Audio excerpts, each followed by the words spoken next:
नमस्कार शेतकरी मित्रांनो, आता पीक विमा हळूहळू जमा व्हायला आहे। म्हणजे गेल्या वर्षीचा जो खरीप आणि रब्बीचा विमा राहिला होता तो आता नेमका ह्या वेळेस जमा व्हायला आहे। बऱ्याच जिल्ह्यातील पीक विमा हा मंजूर व्हायला आहे, त्यासाठी निधी सुद्धा उपलब्ध झालेला आहे। मग मित्रांनो, नेमका याच वेळेस कस काय झाला हा विचार करण्याचा प्रश्न आहे, कारण उद्या विधानसभेच्या निवडणुका लागणार आहेत।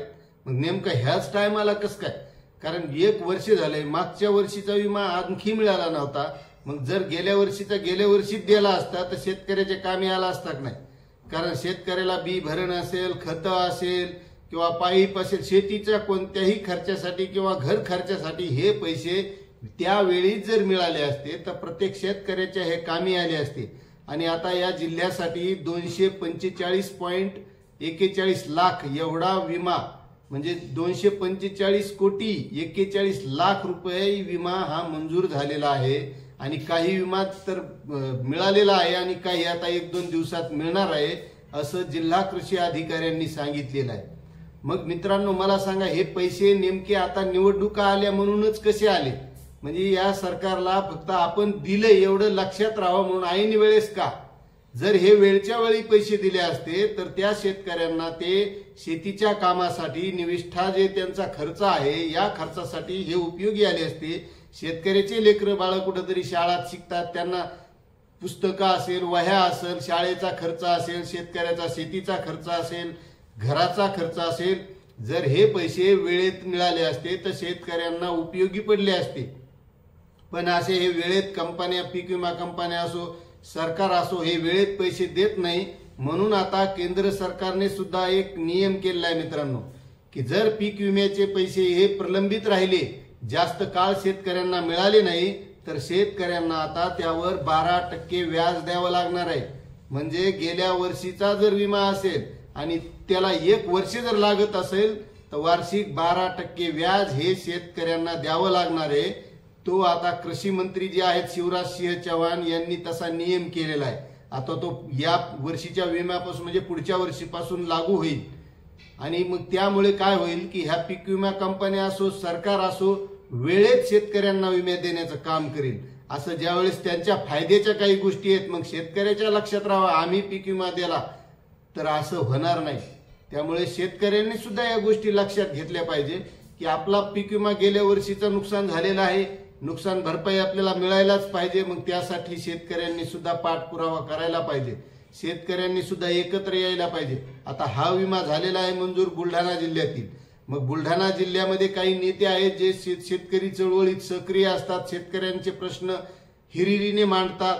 तसं प्रत्येक जिल्ह्यात कोणीतरी असं शेतकऱ्यांनी एकत्र होऊन अशा प्रश्नासाठी पुढे आलं पाहिजे त्यावेळेस। आणि महत्त्वाचं मित्रांनो, की सरकार हे काही मनानं गोष्टी देत नाही, त्यासाठी कुठेतरी लढा उभारावा लागतो, कुठेतरी आंदोलन करावं लागतं, कुठेतरी निवेदन द्यावे लागतात। त्यावेळेस त्यांना माहित होतं किंवा शेतकऱ्यांची मागणी आहे आणि त्यावेळेसच ती मंजूर होती।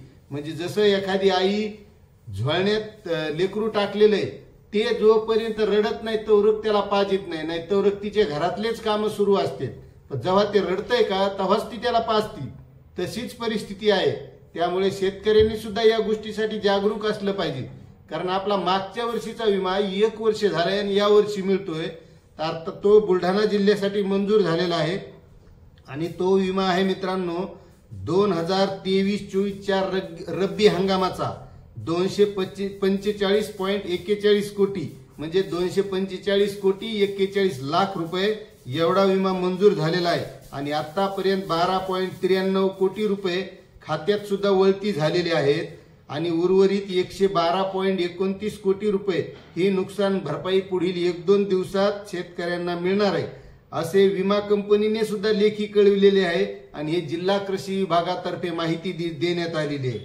बुलढाणा जिल्ह्यातच काय तर सगळ्या म्हणजे महाराष्ट्रात, भारतात पंतप्रधान पीक विमा योजना राबविली जाते, पण असा उशिरा मिळत असेल तर मग त्या शेतकऱ्यांचा काय फायदा? जर वेळेवर मिळाला तर शेतकऱ्यांनाही ते पैसे कामी येतात। म्हणून रब्बी 2023-24च्या हंगामासाठी 1,35,551 शेतकऱ्यांना 245.41 लाख रुपये भरपाई मंजूर झाली होती। त्यापैकी 9,282 शेतकऱ्यांना 12,93,00,000 रुपये नुकसान भरपाई वितरित झाली आहे आणि महत्वाचं मित्रांनो, ही वितरित झाली आहे का, खरंच शेतकऱ्यांना मिळाली आहे का बुलढाणा जिल्ह्यातील, तर त्यांनी सुद्धा कमेंट करून सांगावं मित्रांनो. का नुसत्या बातम्याच येतात. आता बरेच शेतकरी म्हणतात की तुम्ही नुसत्या माहितीच देत राहता, पण हे खरंच शेतकऱ्याला आलेत का, आता शेतकऱ्याला आलेत का नाही हे तर काय आम्हाला कळणार नाही, पण खरंच येतात का हे शेतकऱ्यांनी सुद्धा कमेंट करून सांगायला पाहिजे मित्रांनो. त्यानंतर आता 47,707 शेतकऱ्यांना 112.29 कोटी नुकसान भरपाई मागील आठवड्यातच मंजूर झाली असून रविवारी ही रक्कम NCIP पोर्टलवर अपलोड करण्यात आली आहे. पुढील 1-2 दिवसात संबंधित शेतकऱ्यांच्या खात्यावर रक्कम जमा होईल. योजनेच्या मार्गदर्शक सूचनेप्रमाणे एकूण प्रीमियम रकमेच्या 110% नुकसान भरपाई वितरित केली असून उर्वरित नुकसान भरपाईची रक्कम पीक विमा कंपनीने राज्य शासनाकडे मागणी केली आहे. हा निधी मिळाल्यानंतर शेतकऱ्यांच्या खात्यावर वर्ग केला जाईल असे कंपनीचे म्हणणे आहे. म्हणजे जो राज्याचा सुद्धा हिस्सा आहे, कंपनी काय घरून पैसे देत नाही. विमा आपण काढलेला आहे. राज्य शासन ज्या वेळेस पीक विमा कंपनीकडे राज्य शासनाचा हप्ता भरते त्यावेळेस शेतकऱ्याला मिळतो. मग नेमका उशीर कशामुळे व्हायला हे बी लक्षात घ्या. कारण जो राज्याचा हिस्सा आहे तर राज्य बी लवकर भरत नाही, त्यामुळे शेतकऱ्यांना मिळत नाही. आता राज्यानं हे लाडकी बहीण योजना आणली, 46,000 कोटी रुपये वार्षिक खर्च त्या लाडक्या बहिणीला चाललाय.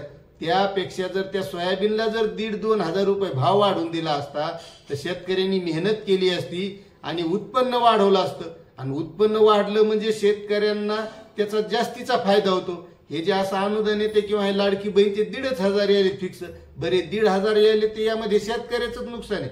तुम्हाला 1,500 तुम्ही म्हणता की बाई 1,500 यालेत तुम्हाला का नको आहेत का, येऊ द्या, येण्याबद्दल नाही, पण हे 1,500 यालेत म्हणून शेतात मजूर सुद्धा मिळणं आहे का नाही अडचण अशी, हे सुद्धा कमेंट करून कळवा. खरीच परिस्थिती आहे का नाही अशी.